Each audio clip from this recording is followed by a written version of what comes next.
Le 3 septembre 2024, le Pôle national de promotion de l'emploi a présenté son plan d'action stratégique Réinventer l'emploi à son ministre de tutelle Adrien Ba et à sa délégation dans les locaux du pôle, en mettant en avant les dernières statistiques et l'état des mécanismes d'employabilité du PNPE. Nous sommes à l'étape où il faut avoir les contributions du ministère du Travail à travers ces différentes entités, la direction générale du travail, la direction générale de la main-d'œuvre et de l'emploi et la direction générale de la santé, de la sécurité au travail et puis d'autres entités du même ministère. Il faudrait dire que nous avons la caution scientifique du CERGEP de l'Université Omar Bongo, le laboratoire universitaire, qui aujourd'hui s'inscrit dans l'adéquation, formation et besoins de la société. C'est pourquoi nous, dans notre approche offensive, nous allons pour inverser cette tendance pour se retrouver désormais dans l'adéquation, formation, besoin de la société. Ça consiste à ce que ce sont les entreprises qui doivent nous dire quels sont les profils dont elles ont besoin, quels sont les métiers porteurs, quels sont les métiers d'avenir afin que nous préparons la ressource, la base de données du PNPE pour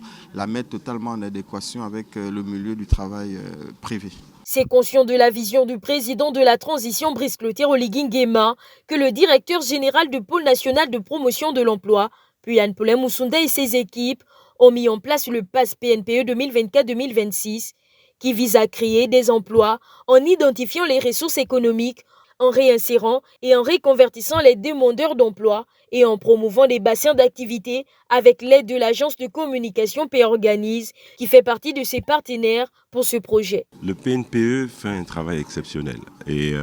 pour ces 30 ans, le PNPE veut prendre une nouvelle dynamique et en matière d'emploi, parce que nous on se rend compte que